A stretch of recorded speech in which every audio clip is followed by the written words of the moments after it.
Shalom bien-aimés et bienvenue à notre temps d'intercession pour les couples dénommé 31 jours de prière pour les conjoints, en abrégé 31 GDP conjoints. Je suis Mariana Sanvo-Nguissan, initiatrice de ce temps, et c'est avec beaucoup de plaisir que je vous retrouve pour partager la capsule du jour. Nous sommes au jour 27 et notre thème du jour, c'est le courage. Notre texte biblique est tiré de Josué 1 au verset 9 et je lis. Ne te laisse pas prescrit, sois fort et courageux. Ne tremble pas, ne te laisse pas abattre, car le Seigneur ton Dieu sera avec toi partout où tu iras. Parole du Seigneur. Bien-aimé, j'ai cherché la définition du courage et dans mon dictionnaire j'ai trouvé que le courage est la fermeté, la force de caractère qui permet d'affronter le danger, la souffrance, les revers, les circonstances difficiles. Bien-aimé, dans notre texte d'appui, le Seigneur demande à Josué d'être fort et courageux.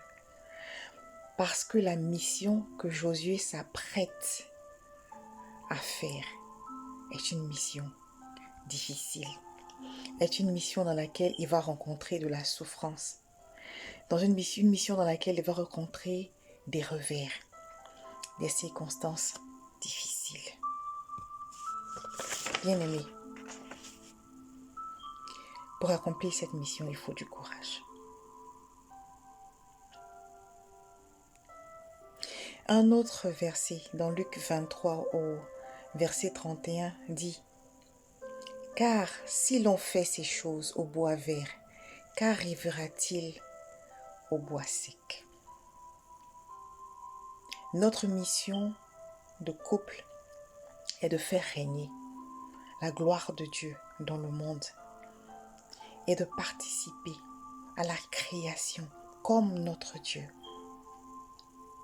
par la procréation. Bien-aimé, cette mission est divine, hautement spirituelle et bien évidemment, elle sera difficile. Mais Christ nous dit, je serai avec vous partout. En entrant dans la vie à deux, bien-aimés, est-ce que tu t'es préparé?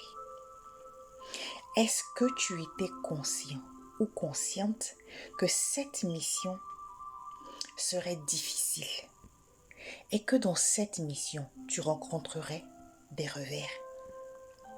Dans cette mission, tu rencontrerais des circonstances difficiles et que dans cette mission, tu rencontrerais de la souffrance.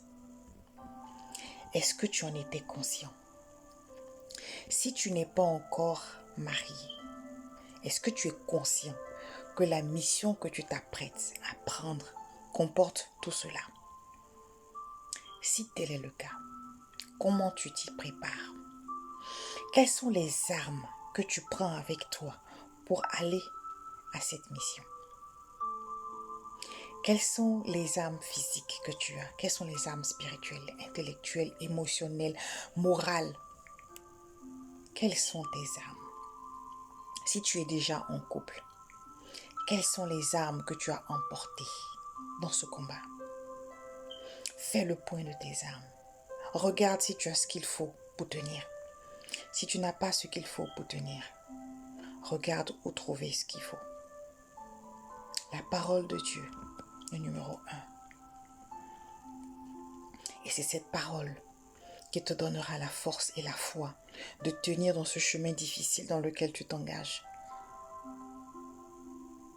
Bien-aimé, ça ne sera pas facile, car nous avons la ferme mission de faire grandir le règne de Dieu dans le monde. Quelles sont tes armes, bien-aimé? Quelles sont les armes dont tu auras besoin si tu n'y es pas encore rentré? Réfléchis à tout ça et arme-toi. Et toi, qu'en penses-tu réellement? Shalom chez toi.